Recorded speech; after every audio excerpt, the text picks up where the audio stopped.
Hello, my name is John Hill. I'm Company Secretary of the Friends of Parc Nant-Y-Waun. We're a community company that's been incorporated now for about 2.5 years.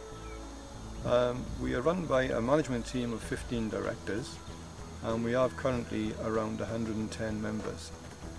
The aims of the Friends of Parc Nant-Y-Waun is to enhance and improve this area of ground. The area of ground is called Parc Nant-Y-Waun and it covers around 22 hectares, which is about 55 acres.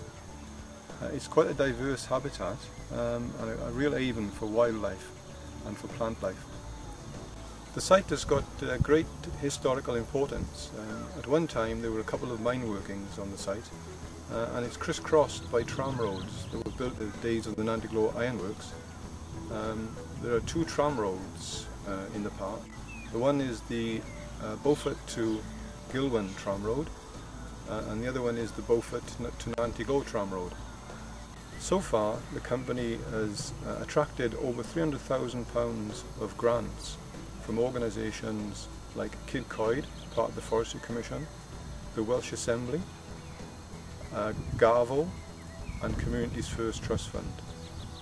Before the Friends of Parc Nant-Y-Waun started any of the projects that's taken place on the site, we carried out a habitat survey. We brought in a local firm of experts that surveyed the whole site and they told us exactly what we've got on this site, the type of plant life, the type of wildlife that we can expect to find. And more importantly, they also gave us a management plan to ensure that we look after the site and that we don't actually damage things or make things worse than they are. Amongst the projects that we've carried out in the park, the first is pathways and access. There was very rough paths here when we started and we felt it very important that people of all abilities should be able to get into the park. So we created a number of new pathways with wheelchair friendly access to them. The machine pond, which is the large body of water at the south of the park, which is a very good fishing pond, could only be accessed over some rough paths and over some stiles. So we have now put some wheelchair friendly pathways down to the pond so people of all abilities can actually get down to the water and can walk around the water, and if they like they can actually go fishing at the pond. The park circumference is something like 2 kilometres. So to cut it in half we put a bridge sort of in between the two main pathways. This bridge was funded by the Welsh Assembly and was meant to represent an Iron Age Victorian style bridge in keeping with the history of the area. You can stand on the middle of that bridge and actually look at the site, or almost see the site where the Nant-Y-Waun ironworks once stood. Kid Coed being our largest funder, one of the important things we had to do was to plant new woodland. And to date we've done 3 hectares of new woodland, and all the trees are native species such as sessile oak, rowan, alder and silver birch.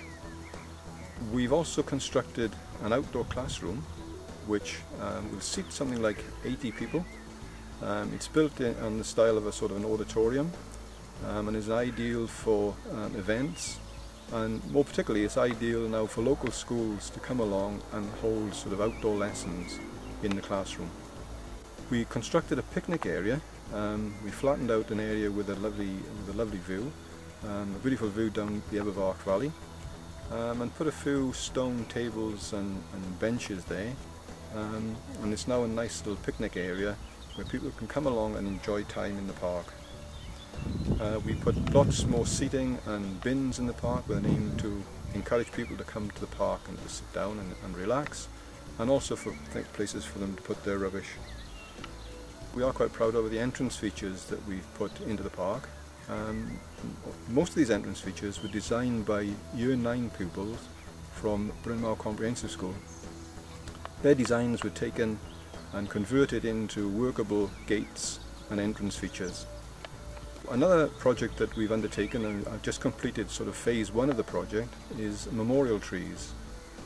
We invited the local community to actually sponsor trees and to dedicate these trees to any event, birth, marriage, death, or just to have a family tree. And these trees are all lined on the pathway leading up to the outdoor classroom. As I said, that's phase 1. Phase 2 will begin the next planting season, next October, where we've already got a waiting list for some more trees. I'd like just to finish now on the future plans that we've got, because we've by no means finished our work here in the park. We want to do a pond scrape in the old silted up pond, which we call the Horsetail Pond, to try and make a suitable area for the children to do some pond dipping. We want some wheelchair friendly fishing pegs actually over the water, so people that want to fish out of wheelchairs can actually get over the water. We're not happy with all the surfacing of all the paths, so we're going to improve some of the surfacing of some of the pathways. And we're going to do some additional pathways which are going to lead through all this new woodland planting that we've done. We want to improve the drainage on the machine pond, and in the corner of the machine pond we'd very much like a bog garden. The small pond on the park, called the Mustard Pond, we're going to clean that up and turn that into a sanctuary for wildlife. And of course we're going to have many more events. Least of all is we are planning to do an annual charity event. Each year it will be dedicated to a local charity, and we hope that we can raise some money for these charities.